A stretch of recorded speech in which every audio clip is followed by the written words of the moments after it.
जब विपक्ष के पास कोई मुद्दा नहीं होता और विपक्ष मुद्दा ढूंढना चाहता है तो विपक्ष की मदद हम नहीं कर सकते। हमारी जिम्मेदारी है उपभोक्ताओं की मदद करने की, हमारी जिम्मेदारी है उपभोक्ताओं की सुरक्षा देखने के लिए। क्या है संचार साथी? संचार साथी एक ऐप है और एक पोर्टल है जिसके आधार पर हर एक उपभोक्ता अपनी सुरक्षा अपने हाथों से कर पाता है। ये जन भागीदारी का एक कदम है। इसमें लोगों को ऑब्जेक्शन नहीं, लोगों को स्वागत करना चाहिए। इसके आधार पर जब आप मोबाइल फोन खरीदते हो, उसके आधार पर IMEI नंबर फेक है कि जेन्युइन है, उसका रिकग्निशन आप संचार साथी ऐप के आधार पर कर सकते हो। आज तक संचार साथी पोर्टल के 20 करोड़ डाउनलोड हुए, ऐप के 1.5 करोड़ से ज्यादा डाउनलोड हुए।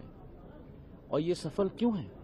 ये सफल इसलिए है क्योंकि देश का हर नागरिक इस अभियान का साथी बनना चाहता है कि वो स्वयं जन भागीदारी के आधार पर अपनी सुरक्षा नियमित रूप से कर पाए।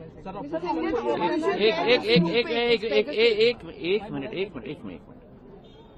आज तक करीब 1.25 crore mobile connections, fraudulent mobile connections इस जन भागीदारी के आधार पे ही डिस्कनेक्ट हुए।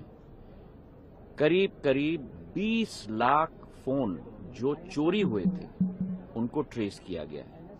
7.5 लाख फोन जो चोरी हुए थे उनको वापस उपभोक्ता के हाथ पे पहुंच चुका है। करीब 21 लाख फोन उपभोक्ताओं के रिकग्निशन और रिपोर्टिंग के आधार पे ही डिस्कनेक्ट हुए हैं।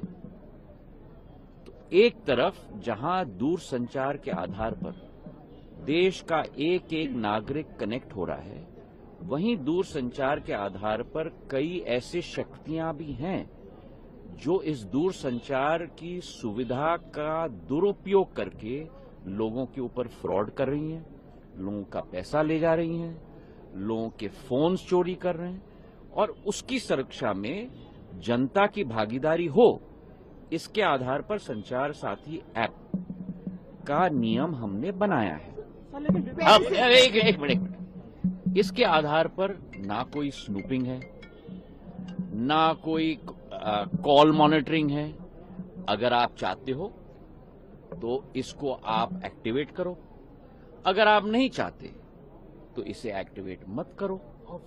सुनिए ना, अगर आप इसको अपने फोन पे रखना चाहते हो तो रखो, अगर आप इसको डिलीट करना चाहते हो तो डिलीट करो।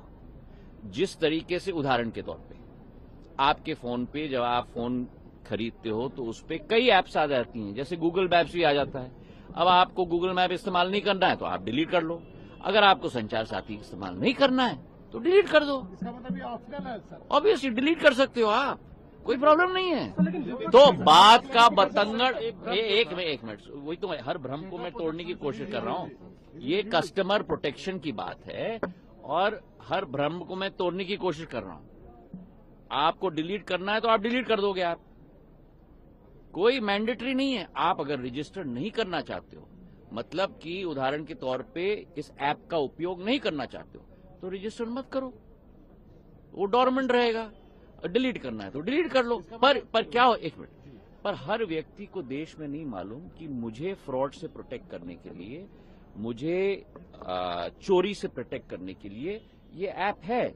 तो हर व्यक्ति तक ये ऐप पहुंचाना हमारी जिम्मेदारी है। अगर आपको डिलीट करना है तो डिलीट कर दो, नहीं इस्तेमाल करना है तो रजिस्टर मत करो।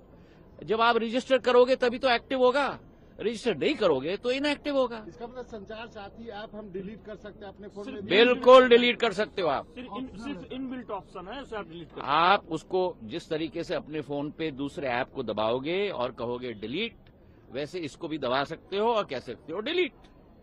चलिए, संचार साथी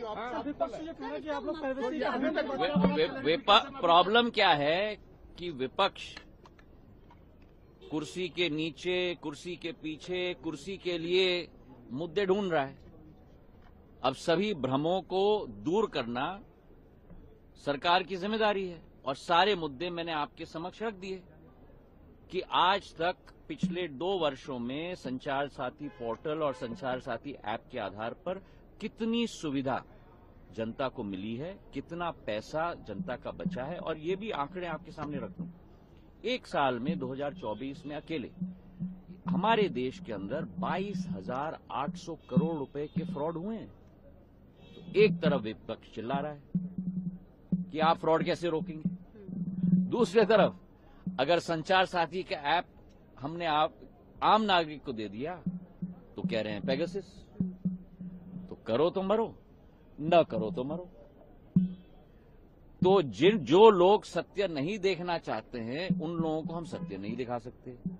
जो लोग सुविधा इस्तेमाल करना चाहते हैं वो करें, जो नहीं करना चाहते हैं और डिलीट करना चाहते हैं वो डिलीट करें। प्रॉब्लम क्या है? Thank you.